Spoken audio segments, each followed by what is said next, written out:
एक समय की बात है, किसी गांव में एक साधु रहता था। वह भगवान का बहुत बड़ा भक्त था और निरंतर एक पेड़ के नीचे बैठकर तपस्या किया करता था।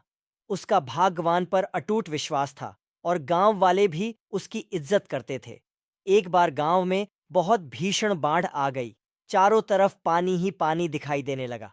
सभी लोग अपनी जान बचाने के लिए ऊंचे स्थानों की तरफ बढ़ने लगे। जब लोगों ने देखा कि साधु महाराज अभी भी पेड़ के नीचे बैठे भगवान का नाम जप रहे हैं, तो उन्हें यह जगह छोड़ने की सलाह दी।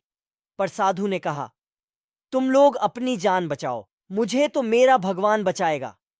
धीरे धीरे पानी का स्तर बढ़ता गया और पानी साधु के कमर तक आ पहुंचा। इतने में वहां से एक नाव गुजरी। मल्लाह ने कहा, हे साधु महाराज, आप इस नाव पर सवार हो जाइए, मैं आपको सुरक्षित स्थान तक पहुंचा दूंगा। नहीं, मुझे तुम्हारी मदद की आवश्यकता नहीं है, मुझे तो मेरा भगवान बचाएगा, साधु ने उत्तर दिया।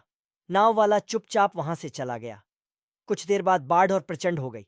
साधु ने पेड़ पर चढ़ना उचित समझा और वहां बैठकर ईश्वर को याद करने लगा। तभी अचानक उन्हें गड़गड़ाहट की आवाज सुनाई दी। एक हेलीकॉप्टर उनकी मदद के लिए आ पहुंचा। बचाव दल ने एक रस्सी लटकाई और साधु को उसे जोर से पकड़ने का आग्रह किया, पर साधु फिर बोला, मैं इसे नहीं पकड़ूंगा, मुझे तो मेरा भगवान बचाएगा। उनकी हट के आगे बचाव दल भी उन्हें लिए बगैर वहां से चला गया। कुछ ही देर में पेड़ बाढ़ की धारा में बह गया और साधु की मृत्यु हो गई। मरने के बाद साधु महाराज स्वर्ग पहुंचे और भगवान से बोले, हे प्रभु, मैंने तुम्हारी पूरी लगन के साथ आराधना की, तपस्या की, पर जब मैं पानी में डूबकर मर रहा था, तब तुम मुझे बचाने नहीं आए। ऐसा क्यों प्रभु?